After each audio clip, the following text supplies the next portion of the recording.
Saudara, polisi masih menyelidiki kasus perampokan dan penyekapan Wali Kota Blitar, Jawa Timur. Para perampok yang berjumlah 5 orang menyekap dan mengancam Wali Kota Blitar Santoso, istri dan para penjaga rumahnya selama 1 jam.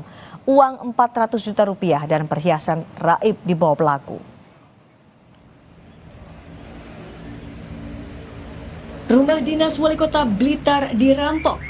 Polisi menyebut para perampok yang berjumlah 5 orang menyekap dan mengancam Wali Kota Blitar Santoso, istri dan para penjaga rumahnya selama 1 jam. Meski tidak ada yang terluka, perampok membawa kabur uang tunai senilai 400 juta rupiah dan perhiasan. Pelaku juga merusak sejumlah kamera CCTV untuk menghilangkan barang bukti. Barang yang teridentifikasi hilang ada uang cash dan ada beberapa perhiasan yang dibeli oleh dua. Uang cash nilainya berapa nih? Kurang lebih sekitar 400. Dan informasi yang berapa dan? Kurang lebih antara jam 3 sampai jam 4 pagi. Kamera CCTV apakah masih ada atau dirusak juga? Kamera CCTV dirusak juga. Yang bagian dalam ya? Dan untuk yang sudah diperiksa tadi, saksi siapa saja, Dan? Penjaga dari Pol PP dan beliau. Ada berapa penjaga?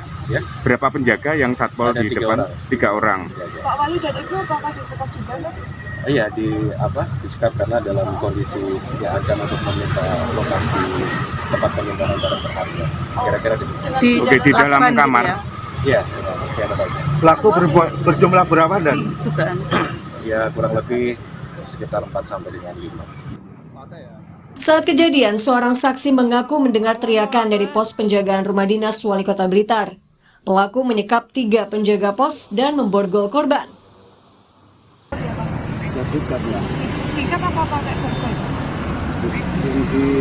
Juga mbak, tapi Tutup Matanya ditutup ya, matanya ditutup. Mulutnya mulut enggak, kakinya dibobol. ikut sholat jamaah subuh ya. Iya. Itu sempat terdengar suara teriakan minta tolong ya.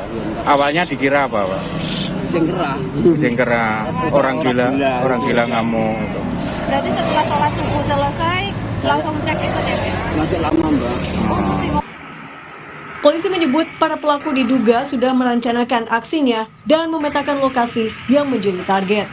Tim Liputan, Kompas TV. Hakim